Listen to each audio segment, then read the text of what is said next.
Olá, bom dia. Deus abençoe a todos. Meus amores, nossa aula de hoje é de história e o nosso assunto é o período regencial. Ou seja, entre os 5 períodos da nossa história, nós já estamos no 4º período, que é o período regencial. Nós já estudamos período do descobrimento, o período colonial, o período imperial, que foi depois que Dom Pedro I proclamou a independência, mas, como já foi explicado antes, é só como revisão, Dom Pedro teve que voltar porque o pai dele, Dom João VI, havia falecido e ele teria que assumir o trono de Portugal. E nós sabemos muito bem que na monarquia, o filho mais velho substitui o pai, hereditariamente. E ele teria que deixar um imperador aqui no Brasil, no caso seu filho, Dom Pedro II, com 5 anos de idade. Mas, meus amores, me respondam. Uma criança com 5 anos de idade pode tomar decisões? Como a professora Celeste já falou antes, não. Então, teve-se que nomear regentes. Aí você vai dizer, mas o que é um regente? Regente é aquele político, aquela pessoa que governa no lugar do imperador. Porém, ele não é coroado, mas pode tomar as decisões em favor do seu reino, do seu império, como quiser chamar. Então, como o menino tinha 5 anos, ainda estava no aletramento, porque naquele tempo não existia escola, como hoje vocês têm, vocês são privilegiados. Naquele tempo, os professores vinham, que chamavam-se precursores, vinham para os lares, para as casas, ensinar. A Pro Celeste ainda viveu remotamente na roça e não tinha escola. A primeira escola da minha região, quem fundou foi o meu avô e o meu Antônio, José Maurício e Antônio Maria de Carvalho. Então, meu pai ele estudou com o mestre Maria, que era tio, em casa. Ele veio de Portugal e ensinava a família em casa e ali se estabeleceu. Então, provavelmente, ele disse que eu herdei, não é claro, esse dom por essa profissão maravilhosa, viu? E incompreendida. Então, deve ser de família, porque o meu sobrenome é Maria de Carvalho. Então, minha família toda era o precursor da educação.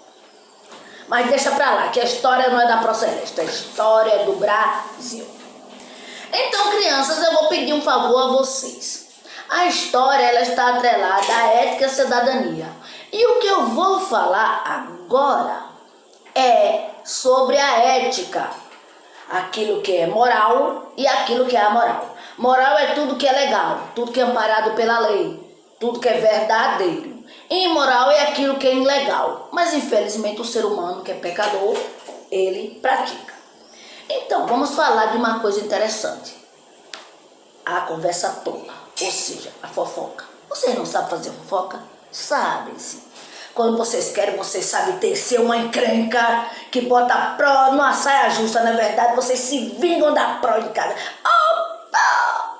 Oh, mamãe, a pró fez isso comigo. Se a pró faz assim, presta atenção, menino, a pró me bateu.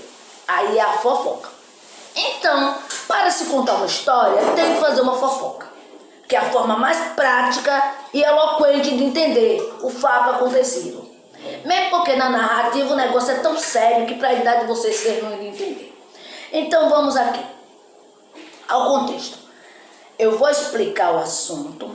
Vocês irão estudar e responder, que eu não vou dar nada mastigadinho, que vocês não são filhote de passarinho. Da página 38. Oh, desculpa. 8. Bem, eu já dei as páginas para vocês. Aí vocês vão dizer, mas Pro, existem muitas atividades anteriores a essa página sem fazer. Claro. Meus amores, a Pro tem que explicar para vocês. Segundo as nossas novas metas que nós traçamos para promover essas aulas para vocês remotamente, nós tivemos que mudar a metodologia e mudar o planejamento. Nós mandamos tudo isso para o Conselho Municipal e Estadual da Educação e eles acharam viável.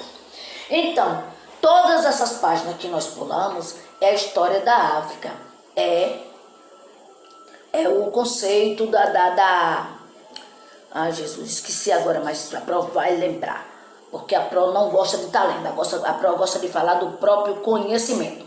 É o que? A resistência africana, é os quilombos, é as mulheres que destacaram nas lutas da África e da abolição da escravatura. E tudo isso vai ficar para o mês de novembro, porque é o mês da consciência negra. Então é apropriado. Já que nós não estamos na escola para fazer aqueles cartazes, aquelas dinâmicas, darmos aqueles exemplos, interagimos no assunto para facilitar o aprendizado, é o que eu falei, é tipo aquela fofoca bem contada no bom sentido. Porque se você for ler a história, letra por letra, você não vai aprender. Porém, ela contada com palavras simples, que nós usamos no dia a dia, é melhor, porque você só ouve uma vez, aí você já sai distribuindo a fofoca, é como se você ouvisse aquilo e falasse em casa. Então, tudo que está como imigração e o que eu já acabei de falar sobre o conceito africano, vai ficar para o mês de novembro. Então, agora, em outubro, nós iremos estudar a história do Brasil, dar continuidade. Voltando ao nosso período regencial, o menino fica com 5 anos de idade, que foi no dia 7 de abril de 1831. Portanto, o período regencial compreende-se 9 anos, desde 1831 até 1840. Aí foram nomeados regentes, e no texto de vocês irão aprender sobre as regências. A primeira, que é a trina permanente. Trina criança, quer dizer que eram 3 pessoas que regiam. Ou seja, Dom Pedro II tinha 3 tutores. Depois veio, trina provisória. Durou 3 meses. Depois veio a trina permanente. Depois a una de Feijó e a una de Araújo Lima. Foram 4 regências. 2 trinas e 2 unas. Vocês irão estudar direitinho e responder nas páginas. E eu irei mandar a atividade de avaliação para esse assunto.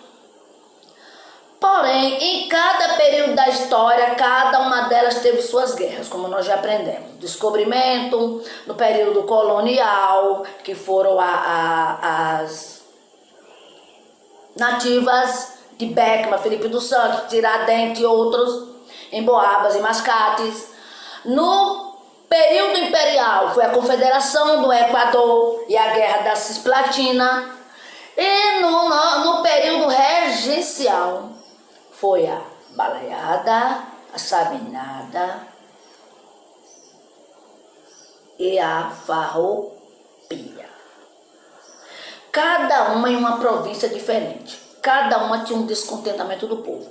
Porque quando o povo percebeu, as províncias perceberam que Dom Pedro voltou para Portugal e que no filho continuaria a mesma tirania, o povo se revoltou e foram sucumbidos violentamente, como vocês verão no texto. O que vocês precisam saber é o que foi o período regencial, quais as regências e quais as revoltas desse período. Tem uma que é a Revolta dos Malês, que eu vou deixar para dar vocês no 5º ano, porque ela é complexa, porque envolve a África, envolve a religião do candomblé. Esta aí é profunda. Porém, no período regencial, houve uma guerra que durou 10 anos, que foi aquela, como vocês podem observar no mapa de vocês legendado. Agora vocês entendem porque que a geografia é parceira da história. Uma fala dos fatos e outra dos locais. No mapa da página do livro de vocês, que o meu livro é diferente, obviamente, vocês irão olhar lá na legenda do mapa do Brasil, vocês vão ver pelas cores os locais onde aconteceram. Uma no Grã-Pará, na região norte, a outra no Maranhão, na região nordeste, a outra na Bahia também, região nordeste, e a Farroupilha, a do Rio Grande do Sul, tá lá na região do sul, bem baixo aqui, ó, norte e sul, se baseia pela Rosa dos Ventos. E essa guerra tem uma particularidade, que foi porque houve lá o envolvimento da carne do charque. Então, quando eu ensinava aos meus filhos, eu fritava a carne de sertão e eu lembro que essa guerra, uma das causas foi a carne de charque, chamada carne de sertão.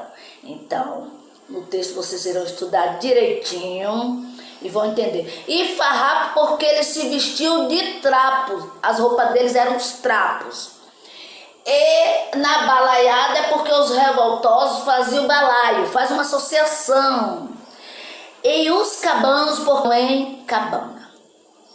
E aqui na Bahia, que foi a Sabinada, porque o líder se chamava Fernando Sabino. Essa também é muito frequente, que envolveu a classe média, mas porém quem foi para a forca foi o quê? O soldado, o alfaiate, a classe pobre. Como sempre, né? A corda só arrebenta do lado mais fraco. Então vocês irão estudar o texto direitinho, fazer as respostas direitinho, com atenção. Vocês são alunos letrados, já falei, tem que ler para entender a compreensão dos fatos. A história eu já contei, já dei o período e já dei os movimentos que aconteceram, ou seja, as guerras que aconteceram nesse período. Faço os deveres, quinta-feira irei postar a matemática, já a segunda aula de matemática, a multiplicação. Já irei explicar a multiplicação com 2 multiplicadores e na próxima, como tirar uma prova de multiplicação usando a adição. Beijão, estude com carinho, Deus abençoe a todos, obedeça sua mãe, seu pai, que é mandamento de Deus.